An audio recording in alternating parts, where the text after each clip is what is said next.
اسرائیل میں راکٹ حملے کے بعد نیتن یاہو کی ہوٹل سے فرار کی ویڈیو جاری۔ اصل کہانی کیا ہے، اس کو سمجھنے کے لیے ہمیں تاریخ کے جھروکوں میں جھانکنا پڑے گا۔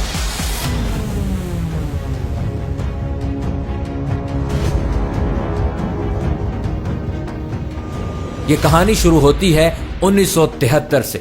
یہ دور تھا 1973 کا، جب عرب ممالک اور اسرائیل کے مابین ایک خونی جنگ جاری تھی۔ عرب ممالک چونکہ جنگی مہارت سے ناآشنا تھے تو انہوں نے پاکستان سے مدد طلب کرنے کا فیصلہ کیا،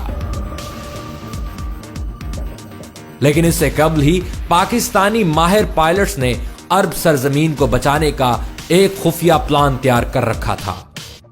یہ خفیہ پلان سال 2016 میں دنیا کے سامنے آیا، جس نے دنیا بھر کو پاکستانی قابل پائلٹس کی قابلیت کے بارے میں آگاہ کیا۔ اس جنگ میں شریک ہونے والے پاکستان کے ایک بہادر پائلٹ جن کا نام ستار علوی ہے، انہوں نے ایک انٹرویو کے دوران اس جنگ کا احوال بیان کیا۔ اب اسرائیلیوں کی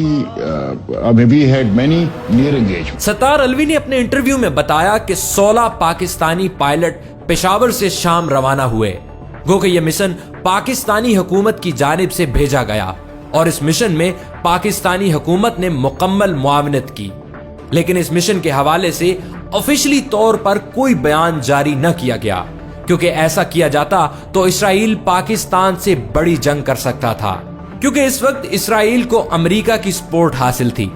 عرب ممالک جن میں مصر، اردن، شام اور عراق شامل تھے، وہ اسرائیل سے جنگ جیتنے کی کوشش میں مصروف تھے، مگر میدان جنگ انہیں خاصا نقصان پہنچا رہا تھا، جس کی کہ ایک وجہ اسلحے کی کمی تھی اور قابل پائلٹس کا نہ ہونا تھا۔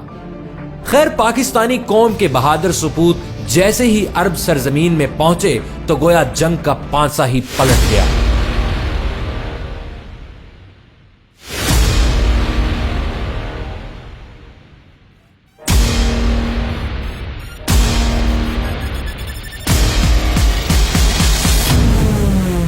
ستار علوی جو کہ اس وقت سینئر پائلٹ کے طور پر عرب اسرائیل جنگ میں شریک تھے، وہ بتاتے ہیں کہ جیسے ہی ہم شام کی سرزمین پر پہنچے تو ہم میں سے 8 پائلٹس کو مصر کی ایک ایئر بیس پر بھیج دیا گیا۔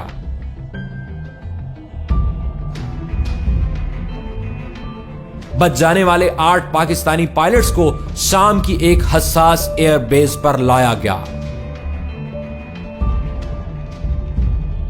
وہ بتاتے ہیں کہ جب وہ ایئر بیس پر پہنچے تو ہر طرف تباہی ہی تباہی تھی اور اسرائیلی فورسز کی جانب سے مسلسل گولہ باری کی جا رہی تھی۔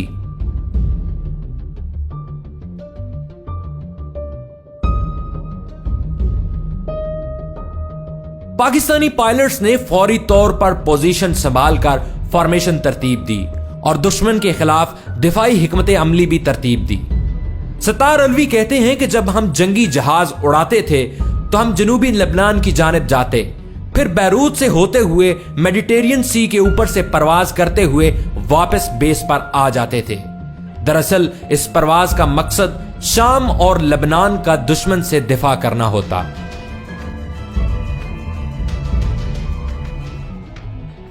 ستار علوی مگ 21 جہاز اڑاتے تھے، جس کی فیول کیپیسٹی انتہائی کم ہوا کرتی تھی اور آدھا گھنٹہ فضا میں رہنے کے بعد انہیں مجبوراً واپس بیس پر آنا پڑتا تھا کہ دوبارہ سے ایندھن بھروا کر پرواز کر سکیں۔ ستار علوی سورج طلوع ہونے سے آدھا گھنٹہ قبل ہی جہاز کے کاکپٹ میں پہنچ جاتے تھے اور رات کو سورج غروب ہونے سے آدھا گھنٹہ بعد باہر آتے تھے۔ یہ روٹین 7 ماہ تک جاری رہی۔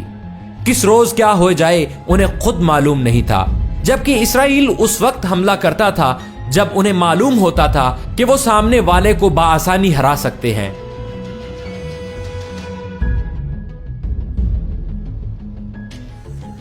یہی نہیں، اسرائیلی فوج نے ماؤنٹ ہرمن نامی پہاڑ پر ریڈیو جیمرز بھی لگا رکھے تھے، جس کی وجہ سے عرب اتحادی فوج ایک دوسرے سے رابطہ نہیں کر سکتی تھی۔ یہی وجہ تھی کہ عرب اسرائیلی جنگ میں اسرائیل کا پلڑا بھاری تھا۔ ستار علوی کہتے ہیں کہ اسرائیلیوں کا ایک عزم تھا کہ کسی ایک پاکستانی پائلٹ کے جہاز کو مار گرایا جائے ताकि पाकिस्तानी पायलट्स इस जंग में शहीद किया जा सके। इस अमल से अरब फौज मजीद कमजोर हो सकती थी, मगर पाकिस्तान के बहादुर पायलट्स ने इस्राएली फौज को नाको चने चबवा दिए।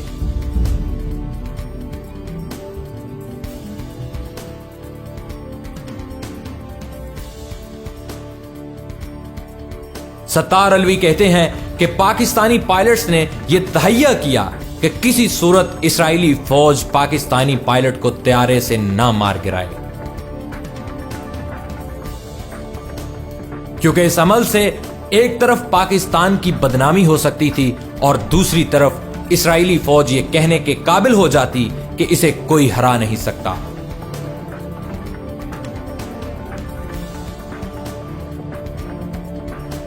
नाज़रीन, जब सत्तार अलवी रूटीन की परवाज पर थे कि इन्हें महसूस हुआ कि दुश्मन के तैयारे उनके ताक़ुब में हैं, जबकि सत्तार अलवी साहब के फाइटर जेट में ईंधन भी इंतहाई कम हो चुका था और इन्हें फौरी तौर पर एयरबेस पहुंचना था।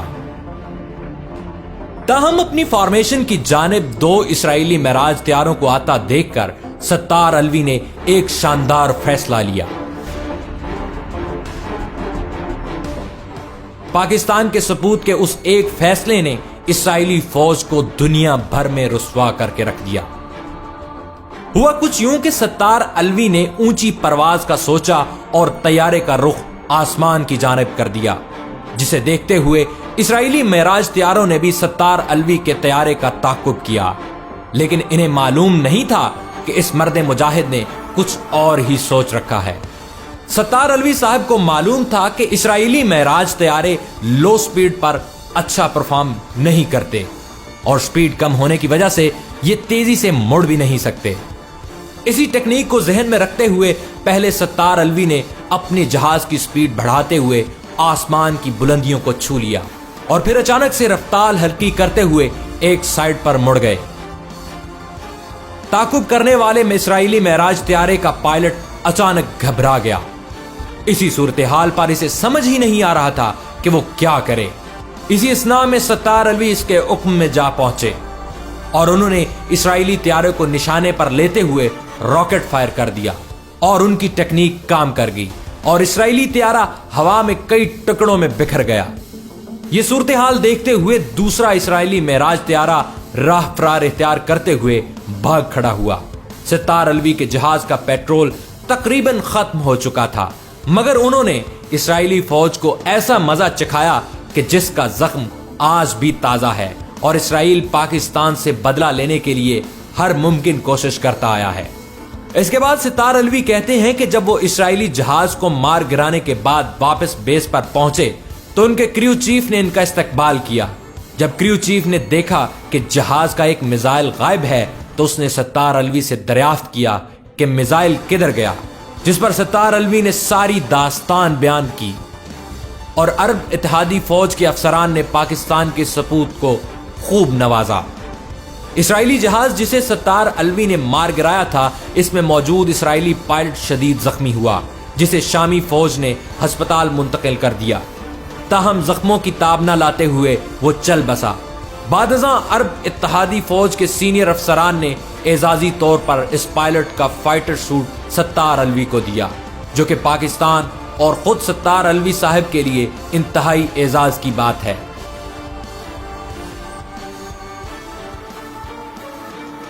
मरने वाले इस पायलट का नाम कैप्टन लिट्स था। इस कारनामे के बाद शामी फौज ने सत्तार अलवी को वसाने फारस नामी एक एजाज दिया, जो कि हिलाले जुर्रत के बराबर होता है, जबकि सत्तार अलवी साहब को सितारे जुर्रत से भी नवाजा गया।